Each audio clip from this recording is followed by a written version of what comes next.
This channel does not promote any violent, harmful, or illegal activities. All content provided by this channel is meant for an educational purpose only.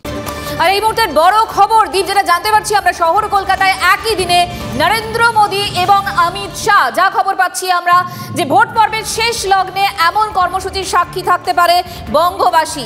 প্রদীপ্ত এই মুহূর্তে আমাদের সঙ্গে রয়েছেন, প্রদীপ্তর সঙ্গে কথা বলবো সরাসরি। প্রদীপ্ত, কি খবর পাচ্ছি আমরা?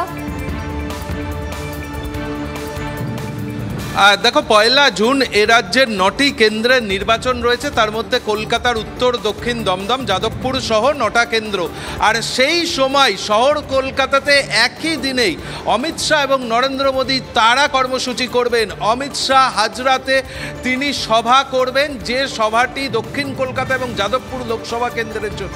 আর সেই দিনেই নরেন্দ্র মোদী তিনি রোড শো করবেন শ্যামবাজার থেকে সিথির মোড় পর্যন্ত উত্তর কলকাতা এবং দমদমে দলীয় প্রার্থীর সমর্থনে। অর্থাৎ বিজেপি একেবারে ভোট প্রচারের শেষ লগ্নে তারা এটা করতে চাইছে যে শহর কলকাতাতে একই দিনে কেন্দ্রীয় স্বরাষ্ট্রমন্ত্রী এবং প্রধানমন্ত্রীর কর্মসূচির সাক্ষী কিন্তু এ রাজ্য কখনো থাকেনি। এবার সেই সম্ভাবনা রয়েছে, অন্তত বিজেপি সূত্রে তেমনটাই জানা যাচ্ছে। এবং সম্ভবত এই কর্মসূচি 30শে মে বা 31শে মে করা হবে, কারণ 30শে মে বা হয়তো 29শে মে এই কর্মসূচি করা হবে। তার কারণ 1 জুন ভোট পর্ব রয়েছে, তার আগে 48 ঘন্টা আগে যখন প্রচারের সময়সীমা শেষ হবে, ঠিক সেই দিনই এই ধরনের কর্মসূচি করা হবে, তেমনটাই জানা যাচ্ছে রাজ্য বিজেপি সূত্রে, যে অমিত শাহ এবং নরেন্দ্র মোদী শহরের দুই প্রান্তে একই দিনেই তারা কর্মসূচি। এ রাজ্যে অন্তত এই প্রথম প্রধানমন্ত্রী এবং দেশের স্বরাষ্ট্রমন্ত্রী একই দিনে সভা করবেন।